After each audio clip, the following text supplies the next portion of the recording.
Hello, everybody, and welcome back to another episode of the Yinzers at the Point podcast. I am your host, Tyler Aaron. If you want to follow me on Instagram or Twitter, it is at TylerAaron65, or you can follow the show's Instagram or Twitter at PenguinsFan65, or you can always subscribe to the YouTube channel Yinzers at the Point. Here in today's episode, we are going to be reviewing the Penguins' 3-game road trip. In the second segment, we will look at the game preview between the Toronto Maple Leafs and the Pittsburgh Penguins. And to wrap up this episode, we will look at how much longer will Kasperi Kapanen have as a Pittsburgh Penguin. And that is all coming up right after this intro.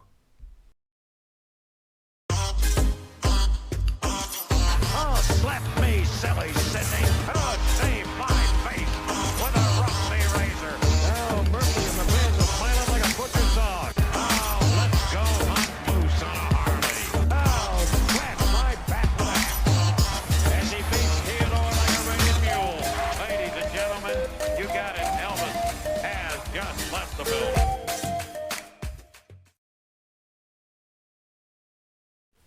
Alright, welcome back to this episode of the Yinzers at the Point podcast. I am your host, Tyler Aaron, and here getting right on into the first segment here, I will be reviewing all three games during the Penguins' 3-game road trip. As the Penguins came in on this road trip, the Penguins were 0-6-1, riding a 7-game losing streak. And on this road trip, I'd say the Penguins did fairly well, getting 5 out of 6 points available for this road trip, getting back into the win column. Obviously, that's most important after having that 7-game losing streak. But starting off with the Capitals-Penguins game, the Penguins beat the Capitals 4-1, ending that 7-game losing streak.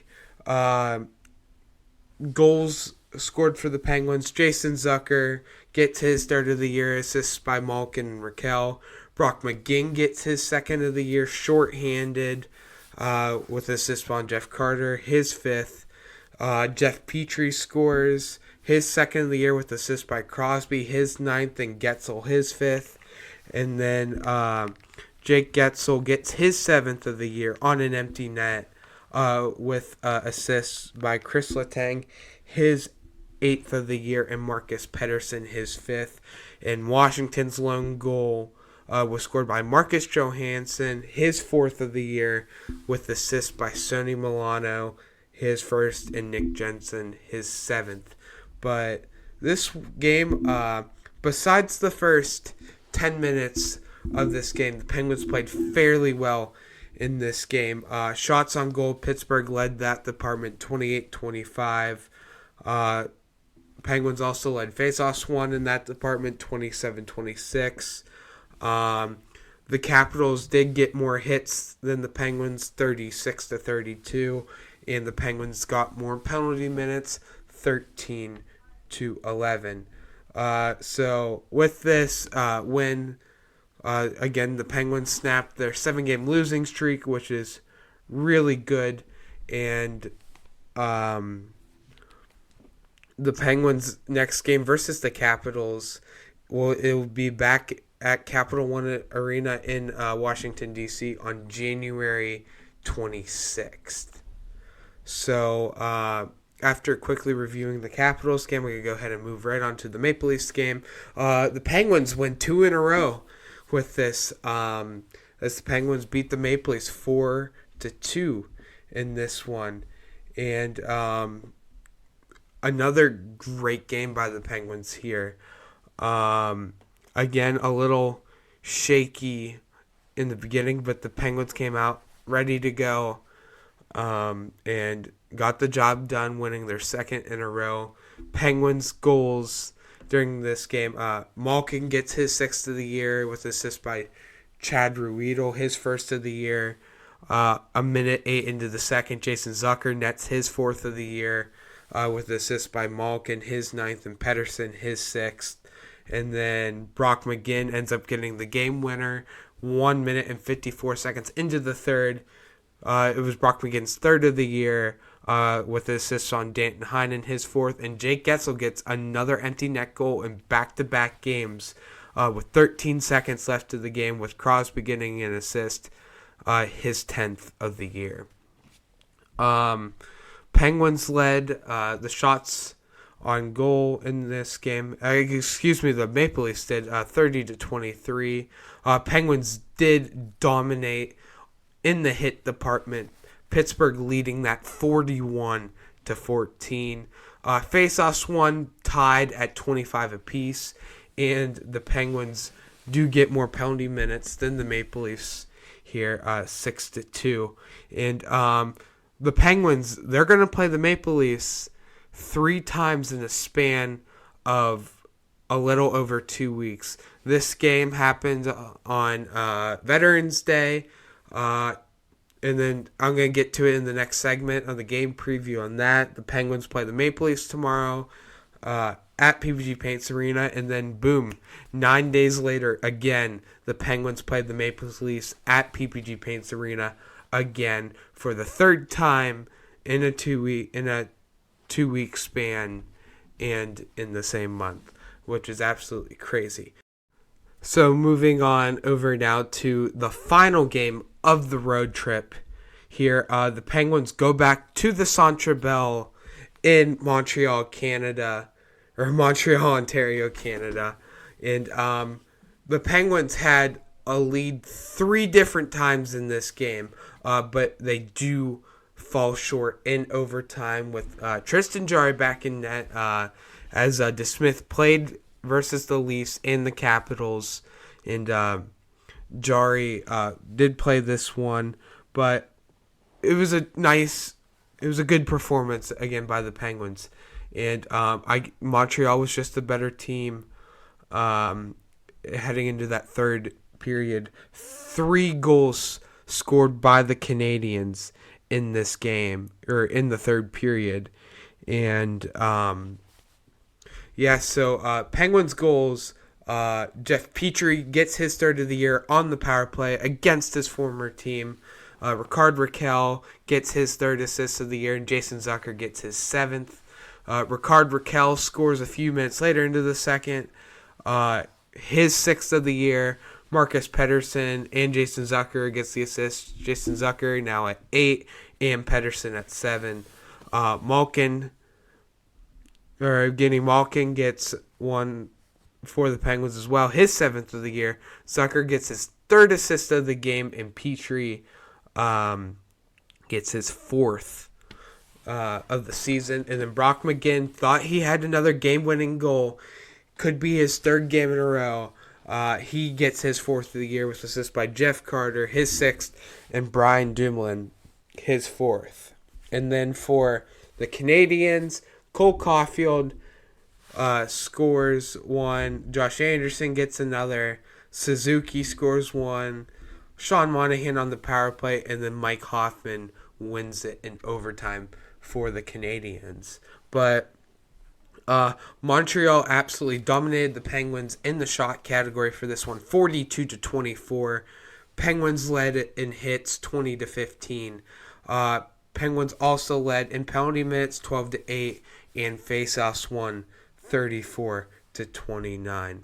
So the Penguins are 0-2 now versus the Canadians, and that third and final matchup at the Paint Can in Pittsburgh will be on March 14th. So a little ways away before we see the Canadians play again. But after this 3-game road trip, the Penguins now are at a 6-6-3 record.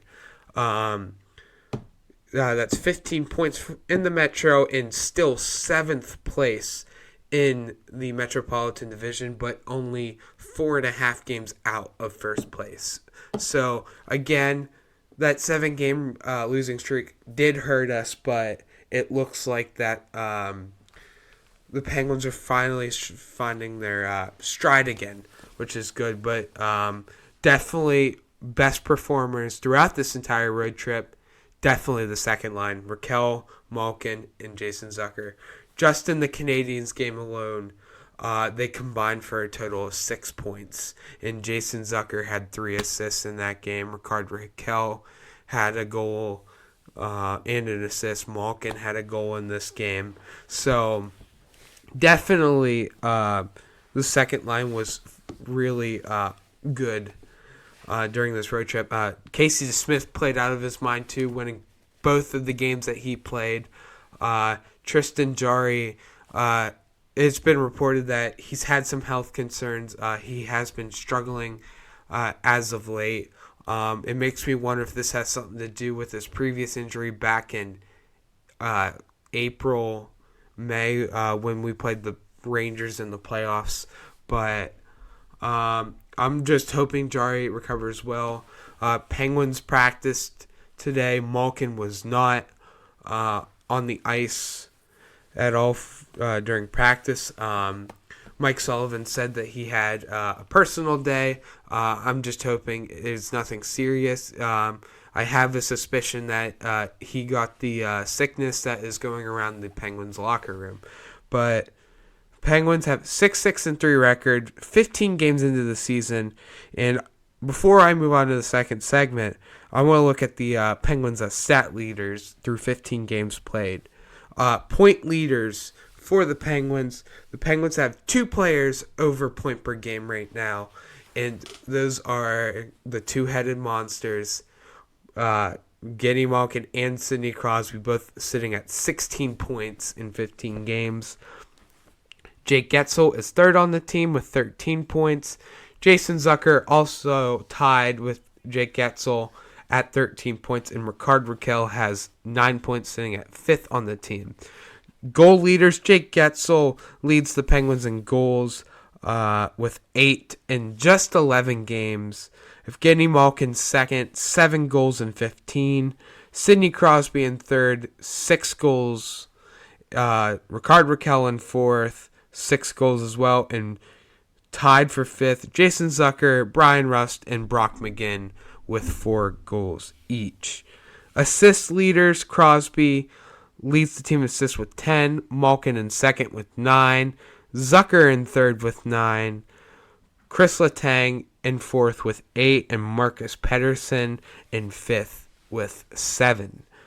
5v5 point leaders, Crosby leads the team with 12, Malkin in second with 11, Zucker with 10 in third, and fourth Jake Getzel with 9, and fifth Marcus Pettersson with 6. Plus minus leaders, Rickard Rakell at a plus 9 leads the team. Jan Ruda is in second with plus 9, Marcus Pettersson in third with plus 7, Jason Zucker in fourth with plus 6, and P.O. Joseph in fifth with plus 5. In hits, Jeff Petrie leads the team in hits with 48. Josh Archibald in second with 44. Jason Zucker in third with 36. Marcus Pettersson in fourth with 29. And Rickard Rakell in fifth with 26. So that's the point leaders right now for the Penguins in the first 15 games played. And some team stats here. Power play percentage, 19.2%, which is 22nd in the league. Penalty kill at 75.5%, 23rd in the league. Goals for, 54, 7th in the league. Goals against, 52, that's 25th in the league. And then, like I said, a 6-6-3 record, 15 points for the Penguins, 7th in the Metro, and 22nd in the NHL. So that is all I have for the first segment of this episode. So coming up in the next segment, we will look at the game preview between the Toronto Maple Leafs and the Pittsburgh Penguins. And to wrap up this episode, after that, we will look at how much longer will Kasperi Kapanen be a Pittsburgh Penguin. And that is all coming up right after this break. All right, welcome back to this episode of the Yinzers at the Point podcast. I am your host, Tyler Aaron, and in this segment we are going to look at the game preview between the Toronto Maple Leafs and the Pittsburgh Penguins as the puck will be dropped at the paint can at PPG Paints Arena in Pittsburgh at 7 o'clock. The Penguins quickly get another home game before they embark on another 3-game road trip, as after this game they will go to Minnesota, Winnipeg, and Chicago before they come back to play the Calgary Flames. So, as of right now, the Toronto Maple Leafs in the Atlantic Division have a record of 8-5-3, which is a total of 19 points in the Atlantic Division, which sits them in second place, which is 9 points behind the Boston Bruins and 2 points ahead of the Lightning, the Panthers, the Red Wings, and the Canadiens. And then also, like I said before, the Penguins and Maple Leafs will play each other 3 times in the next 15 days. The one I already went over in the last segment, and then they got this one tonight, and then one next week on the 26th, and that one is also at PG Paints Arena. So, don't know who the Penguins will be choosing to start in this game. I would like to say that they go back to Smith because Jarry's been dealing with some health issues lately. But scoring leaders, I'm going to go on the Leafs side because I just talked about the Penguins leaders. But Mitch Marner leads the team in points with 18. John Tavares leads the team in goals with 8. Mitch Marner leads the team in assists with 15. And that's all I got on the Leafs for that. But projected starters for this game, it looks like Matt Murray will be back off of LTIR and will play the Penguins for the first time back in Pittsburgh.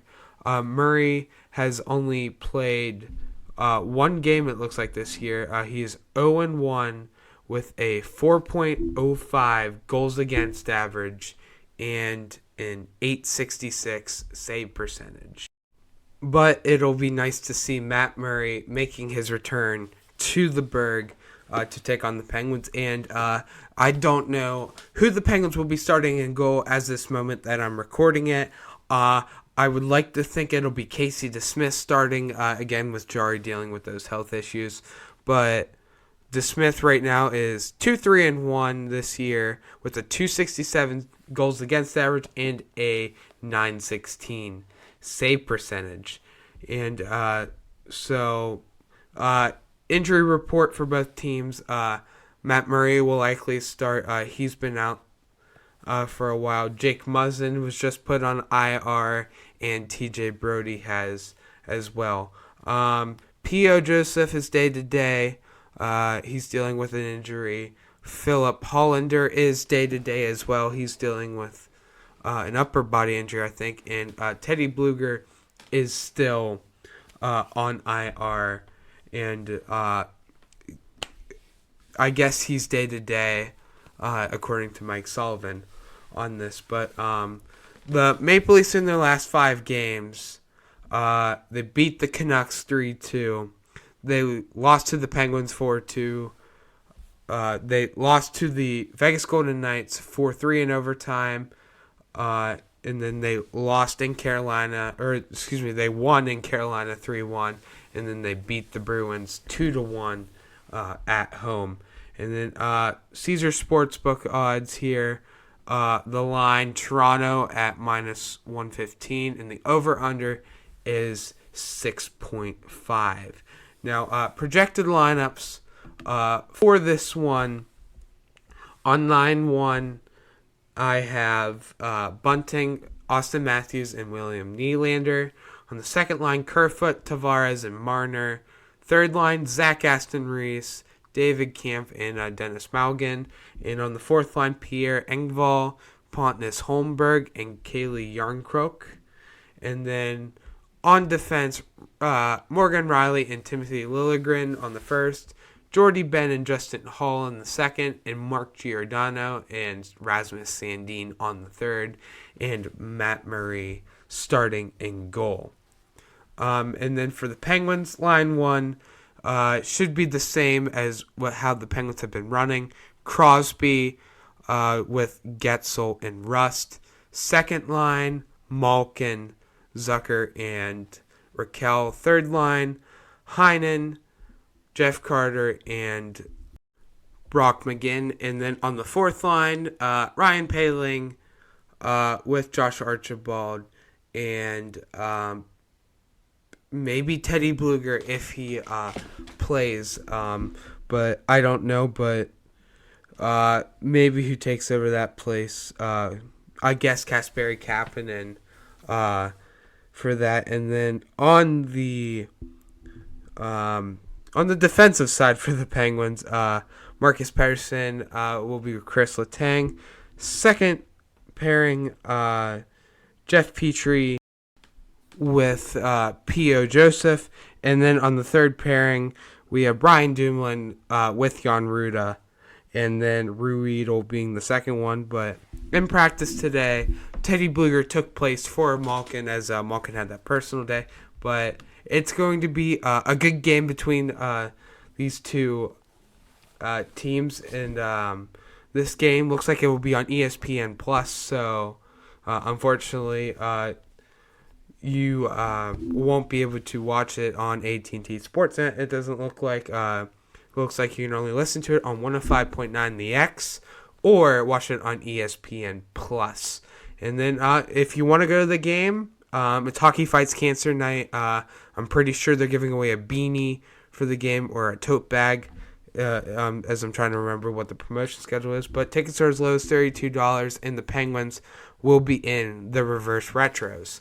So that is going to do it for the second segment of today's episode. So coming up in the final segment of today's episode, we will look up how much longer will Kasperi Kapanen be a Pittsburgh Penguin, and that is coming up right after this break. All right, welcome back to this episode of the Yinzers at the Point podcast. I am your host, Tyler Aaron, and in the final segment of today's episode, we are going to look at how much longer will Kasperi Kapanen be a Pittsburgh Penguin, and it's not looking good for Kasperi Kapanen. Scratched 2 of those 3 games on the road trip as the Penguins won both of them. Also, Brian Dumoulin got demoted down to the third pairing, which was much needed. But Kasperi Kapanen probably wouldn't have played that third game in Montreal, but Philip Hollander is dealing with an injury and did not play at all. But is Kasperi Kapanen the answer here in Pittsburgh? I don't know. It is his third season in Pittsburgh, and it is not cutting it anymore. And I've seen enough with Kasperi Kapanen. So far this year in 13 games, he has 1 goal, 4 assists, and 5 points, and a plus-minus of -3. Not what you want to see for a guy that you're paying $3.2 million for. Last year in this time frame, Kasperi Kapanen had 3 goals and 4 assists. At this time, he's definitely decreased. Penguins gave him another chance. He did not perform. In his career in Pittsburgh, in 132 games, he has 67 points, which isn't ideal. He had 30 in his first year, 30 in 40 games, looking really good on that top 6. Second year, 32 points in 79 games, and just not looking at all good with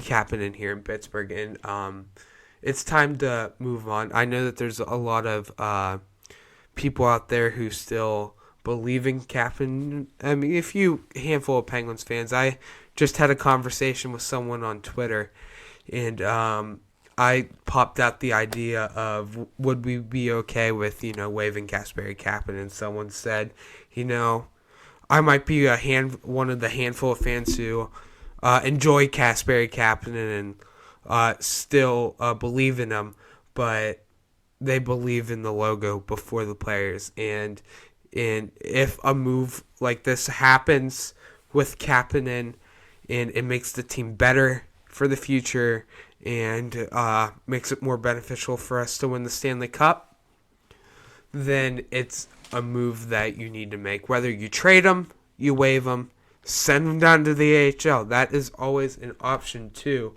I just don't know if Penguins management likes that idea of doing that. Yeah, so the big question is with this is, what's your move with Kapanen? I'll put a question down below this video. If you listen to Spotify, it'll be the Q&A underneath, and I'll just ask hey, what do you think the Penguins should do with Kapanen? Because I'm okay with waiving him. I'm sure a team would scoop him up.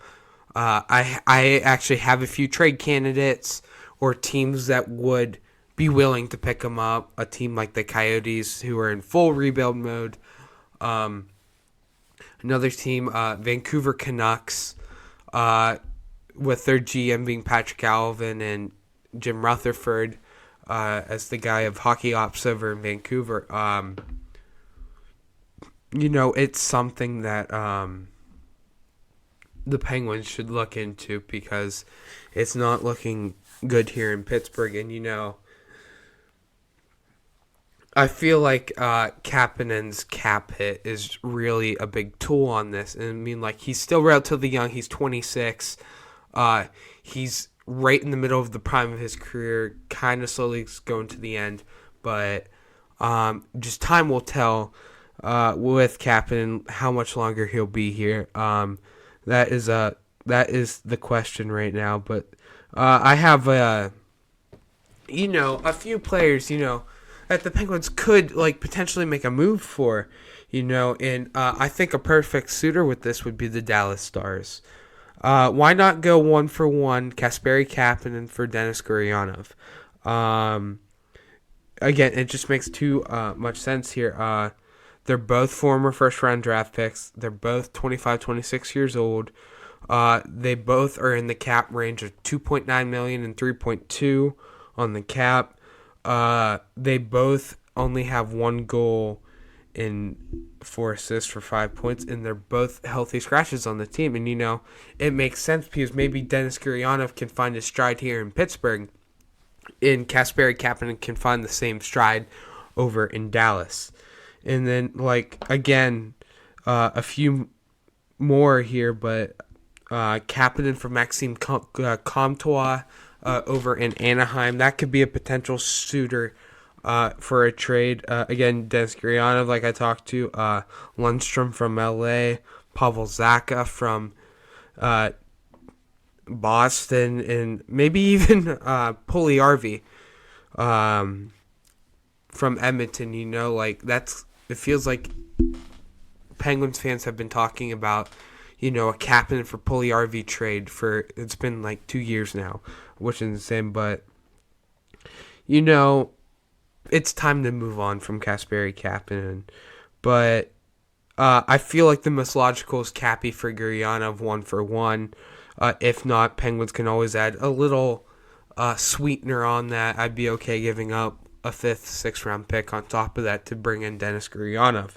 But it just makes way too much sense to move on and maybe bring in a guy like Denis Gurianov. But, it's just our opinions are just opinions here, fellow Yinzers and Pens fans. It's our opinion. It's just what the Penguins management would want to do with that. But that's going to do it for this episode. But, yeah, it's just time will tell of how much longer will Kasperi Kapanen be here in Pittsburgh. But again, thank you all for listening to this episode of the Injuries at the Point podcast. This is actually the 25th episode, so a quarter of the way to the century mark. I appreciate all the love and support I get from each and every one of my listeners. So I know I've been very inconsistent lately with uploading episodes. I'm hoping that gets better. I have been sick for the last week or so. I've been really busy. And then I got some more stuff happening on in the future and everything. So I'm hoping to really get back in full swing with the podcast. And again, like, really exciting news for me as well is this podcast is now on the iHeartRadio app and Pandora. It's been a long wait to get this podcast on Pandora. It's been three and a half months, but it's finally on Pandora, and I'm very excited about it. And just got an iHeartRadio app too. I am very excited with that. But again, that is going to do it for this episode, and I will talk to you all very soon.